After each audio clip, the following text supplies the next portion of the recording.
नमस्कार तुम मैंने वेलकम करुँची मो यूट्यूब चैनल को। आज अच्छी पवित्र कार्तिक पूर्णिमा समस्त को मो तरफ अनेक अनेक शुभेच्छा और शुभकामना। ये कार्तिक पूर्णिमा आम कौन सब कल वीडियो शेष पर्यटन देखते जापर। मैंने डंगा को बसाया पूर्व प्रथम डंगा को पूजा कर डंगा धीरे पान गुआ कैंडल थोड़ी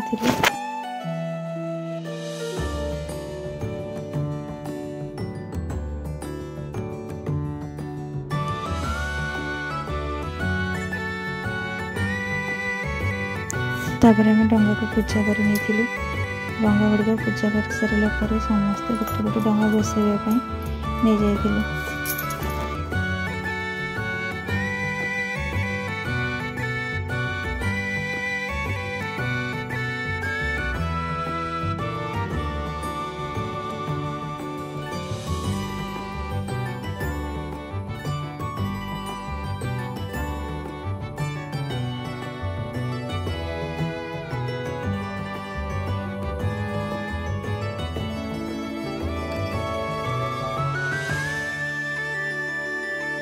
डंगा बसई सारा मुझे मंदिर पलि मंदिर ठाकुर दर्शन सारी पलि आसती घर को घरे आसिक ठाकुर बंगाई था मुर्जा पकई आपको मुर्जाटी केमी लगे कमेंट माध्यम जानी। जदि आपको वीडियो भल लगे तो लाइक शेयर सब्सक्राइब करने को भूलें।